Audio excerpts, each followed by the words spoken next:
a TFWire.com video review.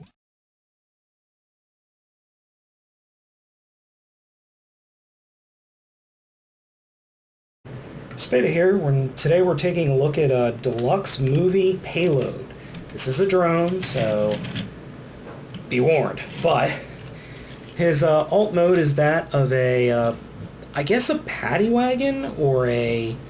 He's got, it says on the side, Armored Security Services with a little Decepticon symbol. Don't know how well you can see that.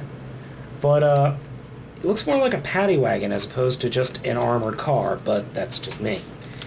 Doesn't really do anything in this mode other than he's a truck. So why don't we go, we're going to go ahead and transform him. Now, the one thing I do want everybody to be aware of, this front is not on very tight. I've had to glue it multiple times, so I just wiggle it gently and it pops off, which there are a couple of pieces like that on this figure it's just really annoying. But I digress. So we're going to start with just cracking the top of the figure apart thusly, and that will enable us to swing this section out, and these pegs on the side will attach into the back wheels. They will actually attach inside the back wheels. And then the next thing we're going to do is just take, see, it just fell off. I didn't even touch it. I just kind of brushed up against it. Next we're going to crack open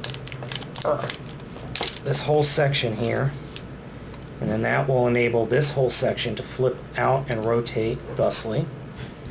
Then we can take this part, flip it up to form the legs, and we twist it around like that. And then we collapse the front of the vehicle in and rotate, and then we unhinge that, and then we rotate it down. This will form the feet. So, getting a look at the figure now, if these are the feet, and that part that's inside just fell off. I'll show you that in a second. Next thing we do is slide this entire section in like that, and then collapse it, or rotate it down, and it doesn't really snap in to begin with until you move these bits, which then get rotated around like that.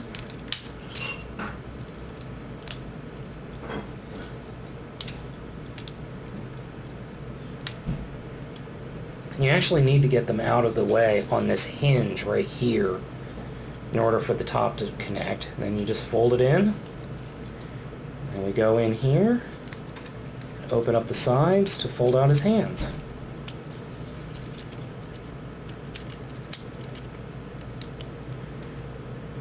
We just pose the arms.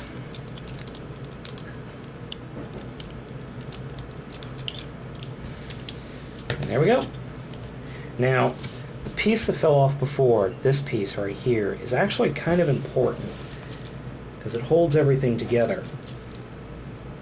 So it won't go in just like that, or I can never get it back. Okay, there, I was able to get it back. I was putting it upside down. But he does have a gimmick in this mode, in this big-ass rod back here. You actually push in, and that will deploy some claws. And you have to do it kind of quickly, or the claws won't deploy. Now when you bring it back, you'd have to do it very slowly, or it'll get stuck. And the claw parts won't retract all the way, and it just turns into a mess. But and I've noticed on mine, the spring is actually kind of breaking, I've noticed. So if I see another one, I'll have to get another one. But this part keeps falling off. I've tried to glue it with some modeling cement, but that doesn't work. And this part actually goes back here, like that. And you see, I just tapped it with my finger and it fell off. And that one just pops off.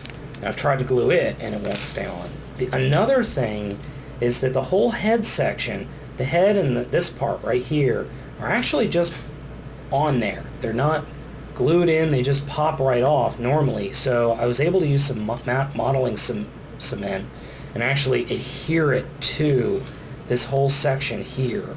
So this has not fallen off since I've done that, but those two gray parts these two external gray parts keep falling off. Other than that, he is a pretty good figure. He has some nice poses. He's got a full range of articulation, which is nice. The feet are a little bit meh, but they're workable. The arms are a little floppy, and if they do pop, if the parts pop off, the hands pop off their ball joints all the time. So that's another thing you have to be worried about. The head really can't turn all that much, as you can see. But still, it's a pretty good figure. It needs a lot of shelf space given this huge thing out of his back. But I like it. I mean, it's a fun little figure. It's not a... I'm getting tired of the mono eye, but this out of all of them, this is my favorite lens out of all of them. So, but I've got Dropkick here, so I'll show you. He is smaller. He's one of the smaller of the drones, but he's still a lot of fun. I like the aesthetic of the figure. And I forgot to say, he's modeled in navy blue, kind of grayish Starscream white, and then in this form he's got a little bit of this neon green. If you're not a fan of the drones, you won't like this figure. That's the only thing. If you are a fan of the drones, then you'll like this figure. He's the best out of the lens-faced drones, I think.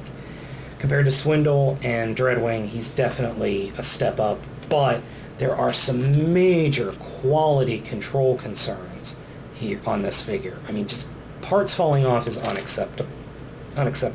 So if you're willing to put up with that, he's a definite buy. Otherwise, I'd hold off a little bit. Once again, this is Spada from C.F.R, and I'm out.